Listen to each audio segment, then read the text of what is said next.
Thanks for checking out another clip of the Cashflow Contractor. We'd love to have you as a part of our audience. Click subscribe wherever you get your podcast. So how do you actually create that value? Obviously, we know that we can ask, what do you want, right? But what are some of the methods, frameworks that we can follow to create value before we give the price so that they feel that the price is justified?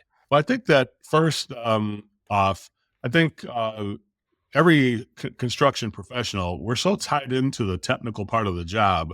What are the support systems, the surface, what's the selection of color and styles, and we start thinking about all the different solutions that are there, and the work we do, but we don't realize that people are more important than things. So if the presentation is mainly 100% about materials and you don't really mention the family. So really the people who are involved in this project, which are the family who's going to get the solution and the person who's providing the solution, if those two things are not featured at least 50% of the presentation, then there's no value, because all you're talking about is, if you're doing decks, for instance, all you're talking about is wood, screws, and nails, and some guy who's in the backyard, a nameless person who's in the backyard.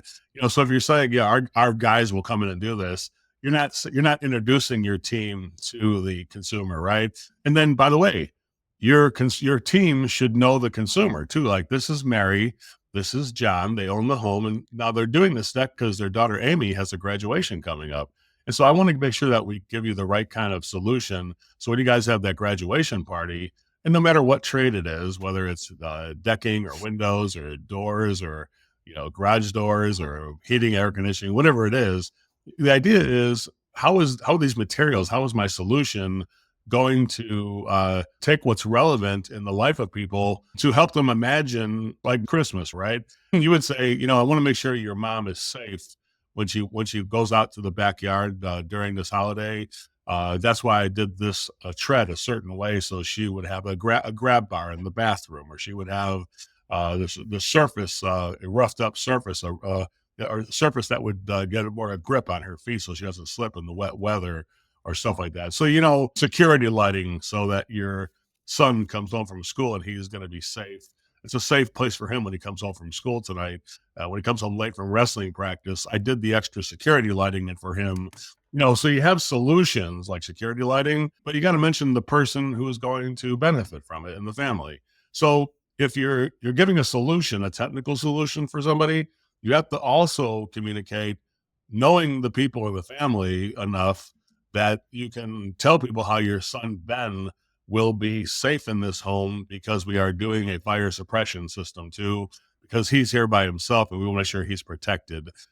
Those kind of things, connecting the people to the technical solution, then you put the thing together and it becomes perfect. Now, no other contractor is doing that. They're all focused on the technical aspect of the job. And therefore, if you're focused on the technical aspect of the job, and your competition is also focused on that, then basically you're perceived as the same. The only difference is you're a higher price. Makes sense? So if you can be higher if the solution is more personal. Does that make sense? Yeah. So No, absolutely. personalize every single thing you do. So if you're going to tell me something, you better, if you can't tell me the thing you're going to tell me in that presentation, and by the way, there is a presentation, not just a bid we send people. You need to present every element of what you're doing. That's another service that people don't do. They just email a price.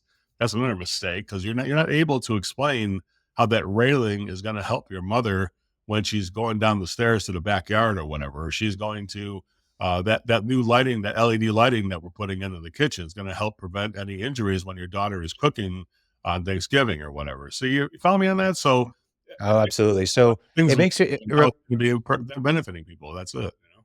Yeah, it reminds me of John Hill, Martin. We had him on the episode. Oh gosh, it was probably like episode 18 or something like that. But he sold pergolas, and I had him come out to my house, and he was there for probably 45 minutes at least. And I think he spent 5 minutes talking about technical details. The rest of it, he was just talking about, oh, wow, you've got a great backyard. Can you imagine sitting out here with a cup of coffee in the morning? And man, look at these birds. like this would be like where you spend the most of your mornings, most of your evenings. You can get a fire pit right here, keep you warm in the evenings. You can put misters up top, and you'd be able to be out here in the summer in a shaded area that's nice and cool. It was, I mean, he planted the vision for me. And really quickly that quote got pretty high, but it was I left that experience feeling understood. I left that experience feeling like, man, this could be one of the most important projects that we execute for our house. And it was such a great job. And I love that you're saying, hey, 50% or more, and ideally even more, but if you can get to 50% or more, especially, we have a lot of remodeling contractors and builders, and hopefully they're doing those things. But even if you're a service contractor that's just fixing toilets or, fixing the heat, there's still a way to talk about it, and that's going to resonate with your target audience. So very interesting. Definitely. It's like if you have a toilet, it's a comfort height toilet for your Joe. You had the knee replacement. I want to make sure that this toilet is going to you'll be able to be comfortable with that knee replacement surgery when you sit on that waste removal fixture, right? I did the faucet with the anti-scald to make sure that your son and your daughter don't damn it when they're home by themselves after school, when they're using water here. I don't want to see them get a severe burn when you're not here. That's why I did this for them, right? So there's the you have to help people imagine I had a thing called Jerry the Landscaper, another story in the book I have, which is Jerry. Everybody else is trying to sell me landscape. Like one guy even said, I'll drop off a pile of dirt, some sod, and a tractor, and you can use my guy even for $6,500, right? Another guy said, here's a whole design for $15,000 for a landscaping bed and everything. He's going to do it all for me now. And then the other guy Jerry comes in and says, Joe, let's look in the backyard. He goes, Julie, what do you see here? And she says, I see Italy, like arborvitae trees and a pergola, like you said there, and tumbled stone patio with a sanctuary in our backyard, Julie said. And I'm like, I just see grass in the deck. and so Jerry's like, Joe, imagine this though. Imagine a putting green back here for you to entertain your friends and stuff like that. And this is a great space for that kind of a thing. And it's exactly Khalil. He's like, Jerry, your guy sounds exactly like Jerry the Landscaper, right? And guess what? When I sold the house, and this was Lindenhurst, Illinois, I sold the house in Country Place subdivision. No house ever sold more than $275,000. We sold that house for $429,000, and I guarantee you that our whole landscaping situation was like Epcot Center. It was amazing, right? It had landscape lighting. It had mature trees we had a koi pond and a waterfall, and the way he designed it was just it was really made the property. Actually, listen to this, guys. We used to have neighbors come over and sit on the sidewalk and just look at our backyard, and they were so impressed with the sidewalk went right behind our house, and they were like, let's just go and look at their backyard. So people would sit there on 4th of July and sit in our backyard and enjoy our backyard, even though it wasn't their house. They would. Wow, that's how beautiful the property was. So it definitely did leave a legacy, Khalil. You took the words out of my mouth.